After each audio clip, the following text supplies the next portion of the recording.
The Buddha's relics possess sacred, historical, and archaeological value.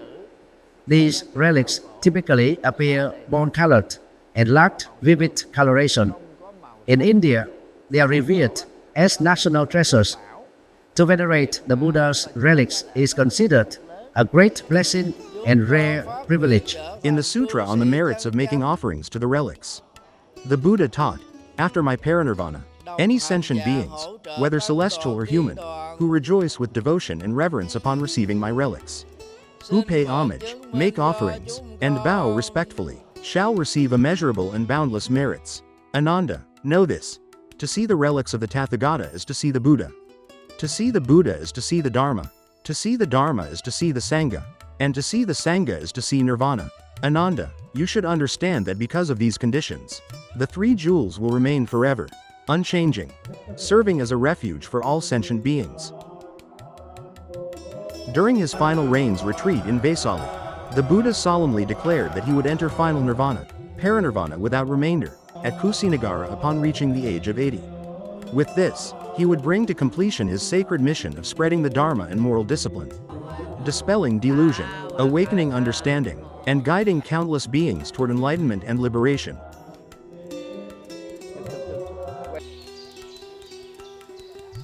Amidst the grove of sala trees along the Hiranyavati river in Kusinagara, the Buddha lay on his right side, with his left foot resting upon his right, in a posture of mindfulness and complete bodily composure.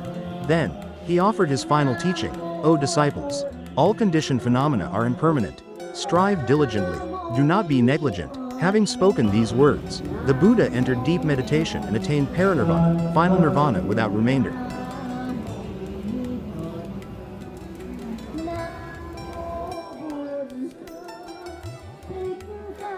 The Buddha's cremation was solemnly conducted at Mukad Bundan, Ramhur, where a great stupa was later erected and subsequently restored by Emperor Asoka. Following the cremation, under the coordination of the Brahmana Dona, the Buddha's relics were divided into 8 portions and distributed equally among 8 ruling kingdoms of northern India, each of which constructed a stupa to enshrine the sacred relics. The 8 recipients of the Buddha's relics were: 1. King Ajatasattu of the Magadha kingdom; 2. The Lashavi clan of Vaisali; 3. The Sakya clan of Kapilavastu; 4. The Bulas of Alakapa; 5. The Kolians of Ramagama; 6. A Brahmana of Bethadipa; 7. The Malas of Pava; 8. The Malas of Kusinagara.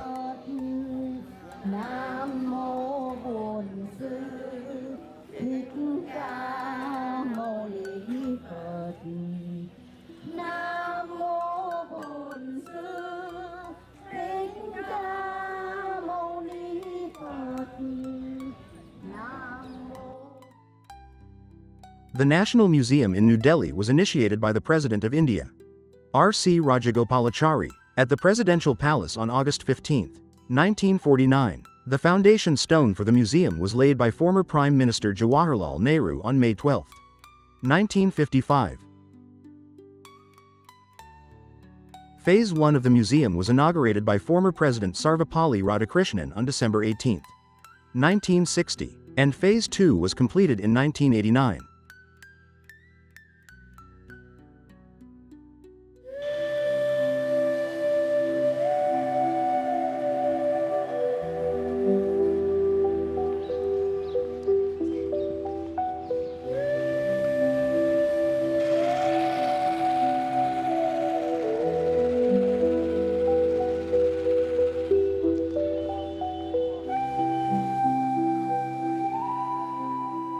The National Museum in New Delhi currently displays over 200,000 Indian and foreign artifacts, spanning 5,000 years of India's cultural heritage.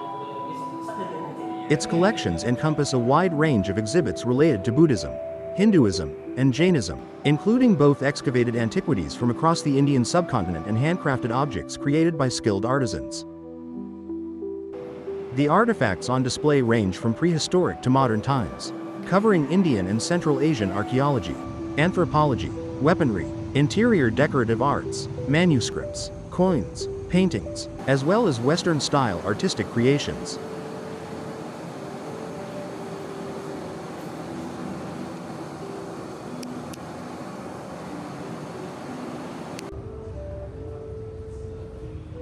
for the global Buddhist community and pilgrims visiting Buddhist sacred sites.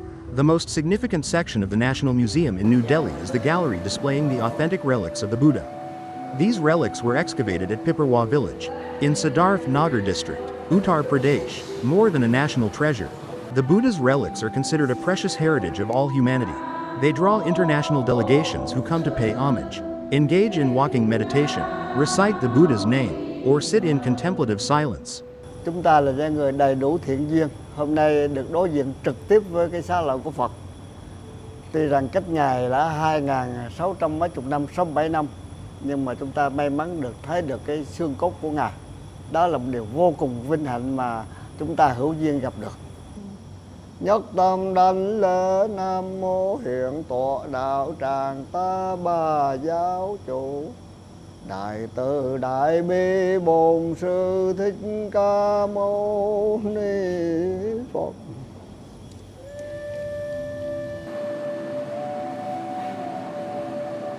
The Buddha's relics currently kept at the National Museum of India, due to their unparalleled archaeological, historical, and religious significance, they have been officially classified a national treasure by the Government of India.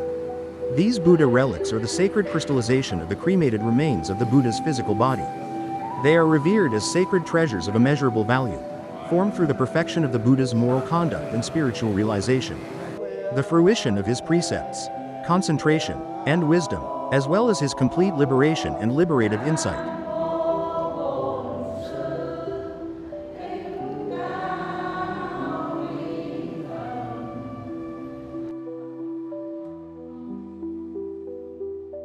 The entrance to the chamber housing the Buddha's relics passes through a gallery dedicated to artifacts from the Kushan period, I-3 CE, featuring two major schools of Buddhist art, the Gandhara and Mathura traditions.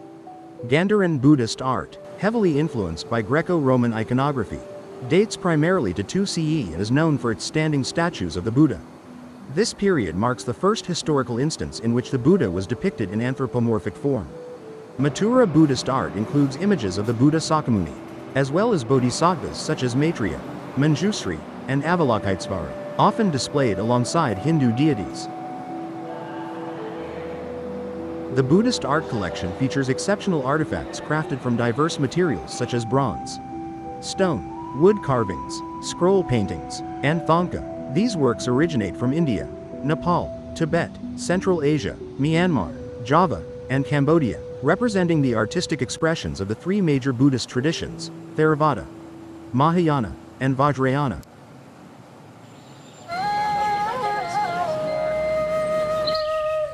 Kapilavastu is located in the village of Piparwa, now Piparwa Ganwaria, in Siddharth Nagar district, Uttar Pradesh, India, and contains the remains of a Buddhist monastic structure. Archaeological evidence indicates that this site was home to a large square stupa, measuring nearly 30 meters on each side, built to enshrine the authentic relics of the Buddha. The stupa was excavated in January 1898 by British engineer and landowner William Claxton Pepe and his team. Those are rows of structures resembling monasteries that we often see at other Buddhist sites. It does not have the shape of a royal city. From this stupa enshrining the Buddha's relics, the distance to the royal city of Kapilavastu in present-day Nepal is approximately 30 kilometers. During the excavation, archaeologists discovered a stone slab inscribed with the words on Kapilavastu Bhikkhu Sangha, meaning the monastic council of Kapilavastu. Because of the mention of Kapilavastu, some assume that this area was the actual royal city of Kapilavastu. However, that is not the case. It reflects a relocation of the Sangha rather than the original capital. Today, there are two different opinions. Most archaeologists admit that it is the Kapilavastu royal city. Only Indian archaeologists believe that this is Kapilavastu, while some people still consider it as the structure of a temple. Within the monastery stands a stupa, and the special thing about this temple is that the stupa enshrines the Buddha's relics. This stupa is located in the Salargarh archaeological site, near the area identified as the ancient city of Kapilavastu. It serves as the repository for the authentic relics of Sakyamuni Buddha, most notably The 1/8 portion of the relics given to the Sakya kingdom after the Buddha's cremation is mentioned in the Parinirvana Sutra. The stupa enshrining the Buddha's relics at Piparwa was constructed in 3 phases. In the 6th BCE, it began as a modest red brick stupa. By the 3rd century BCE, it had evolved into a 2-tiered structure standing 4.55 meters high. During the 3rd phase, under the Kushan dynasty, the stupa was expanded, 6.35 meters high, with a side area of 45.11 meters by 41.14 meters. The stupa was built within a Buddhist monastery, which still exists today, away from the ruins of the monastery and the Buddha shrine. In the Great Stupa are 2 stone caskets containing bone relics of the Buddha along with royal ornaments of the Sakya dynasty. A Brahmi inscription found at the site, translated by George Buhler, reads, "This sacred relic stupa of the Buddha was constructed under the patronage of the Sakya clan." This inscription is considered one of the earliest and most credible pieces of archaeological evidence confirming the historical worship of the Buddha's relics. A few kilometers from the stupa, located in the Ganwaria archaeological site, Kapilavastu in Siddhartha Nagar district, there are 2 red brick structures at Ganwaria. At this site, 2 significant red brick structures have been uncovered, featuring entrances on both the eastern and western sides. The western gate opens into a compound comprising 25 rooms surrounding a central courtyard measuring 25 square meters. According to tradition, this one of the 3 royal palaces built by King Suddhodana in an effort to keep Prince Siddhartha bound to a life of luxury and royalty. This area of 38 meters in length and 16 meters in width, forming a structure composed of 25 rooms. The Golden Royal Life, constructed by King Suddhodana for Prince Siddhartha, was ultimately insufficient to bind him to a mundane life. The Buddha's great aspiration was to liberate sentient beings, and thus he turned toward the spiritual path, embarking on a 6-year quest for truth. In the end, he discovered the middle way, known as the Noble Eightfold Path, which led him to full awakening. He became the Enlightened One, bearing the revered title of Shakyamuni Buddha.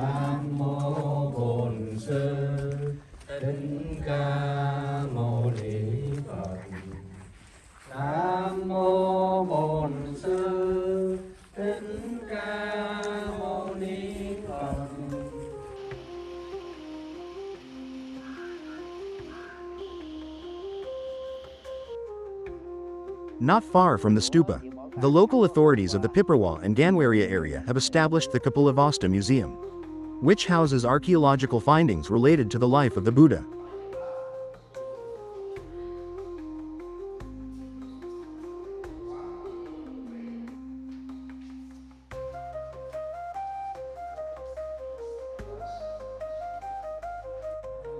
At Sarnath, along the northwestern path, visitors encounter a raised mound of earth dotted with ancient bricks, identified by archaeologists as the remains of the Dharmarajika Stupa. The Dharmarajika Stupa was originally constructed shortly after the Buddha's Parinirvana, as a reliquary monument to enshrine his sacred relics. The stupa was renovated at least 6 times, with each restoration expanding its size and increasing its height. The present structure, built by Emperor Asoka during the Mauryan dynasty, 304–232 BCE, is made of red bricks and measures 13.49 meters in diameter and approximately 61 meters in height. The original structure of this stupa resembled that of the Sanchi Stupa and once enshrined relics of the Buddha. In 1794, the stupa was destroyed by Babu Jagat Singh, a minister under the king of Benares, who dismantled it to repurpose the bricks for constructing a settlement named after himself, Jagatganj. During the demolition of the stupa, Babu Jagat Singh discovered a stone casket containing a smaller marble casket, which held the Buddha's relics along with gold and precious gems. Under Hindu custom, he consigned the relics to the waters of the Ganges River in Varanasi, retaining only the valuable items.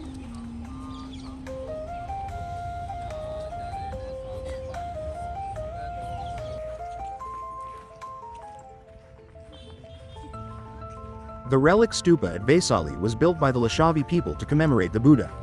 During archaeological excavations, bone relics of the Buddha were discovered inside a stone casket.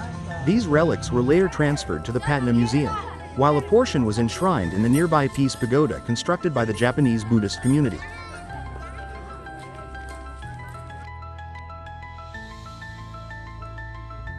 At the second Buddha Stupa, excavated in 1958, archaeologists discovered a stone casket enshrining relics of the Buddha. Today, the relic stupa stands in ruins. A simple and temporary green tin roof, shaped like an inverted bowl, has been installed to protect the ancient foundation from erosion and damage. The base of the stupa is circular and recessed approximately 4 meters into the ground. When visiting this sacred site, many pilgrim groups walk clockwise around the stupa 3 times, chanting the Buddha's name. They then pause in mindful silence for a few moments to pay their respects and contemplate the Buddha's legacy.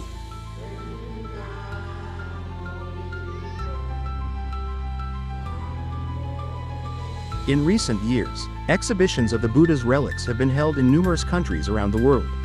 In Sri Lanka, for example, a major relic exhibition took place in 2015 to commemorate the 2600th anniversary of the Buddha's enlightenment, Sambuddhatva Jayanti. The event attracted millions of Buddhist devotees who came to pay homage in Colombo and other major locations across the island nation. In Mongolia, 2022, the Buddha's relics were exhibited in the capital city of Ulaanbaatar from June 14 to 21.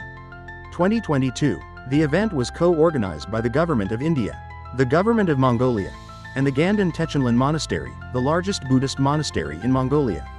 The exhibition drew over 200,000 visitors and was solemnly received by the Mongolian government as a national-level Buddhist event. In Thailand, 2024, the Ministry of Culture of Thailand, in collaboration with the Government of India, brought the Buddha's relics from the National Museum of India for public veneration from February 22 to March 19, 2024. According to the Thai Ministry of Culture, the exhibition attracted over 5.6 million devotees over the course of nearly 26 days. On the occasion of the United Nations Day of Vesak 2025, to be held at the Vietnam Buddhist Academy in Ho Chi Minh City from May 6 to 8, 2025, the Buddha's relics from the National Museum of India will be ceremoniously brought to Vietnam. This sacred mission is coordinated by the Ministry of Foreign Affairs of Vietnam in collaboration with the Executive Council of the Vietnam Buddhist Sangha. The relics will be transported via special aircraft to Tan Son Nhut International Airport and enshrined at the following locations: Ton Tam Pagoda, Ho Chi Minh City, May 3-8, 2025. Ba Den Mountain, Tay Ninh, May 8-13, 2025. Quan Su Pagoda, Hanoi, May 13-18, 2025. Tam Chuk Pagoda, Ha Nam, May 18-21, 2025. This marks the first time that the Buddha's relics from the National Museum of India will be exhibited in Vietnam. It has been over 2,600 years since the Buddha entered Nirvana, during which human history has witnessed countless upheavals. Yet, the story of this extraordinary life, of one awakened being, continues to resonate throughout the world. The relics of the Buddha are the most refined essence of his physical being, preserved for all time. When seeing the Buddha relics, we see the Dharma, we see the truth of impermanence, and through them, we are moved to cherish life more deeply, to honor humanity more profoundly,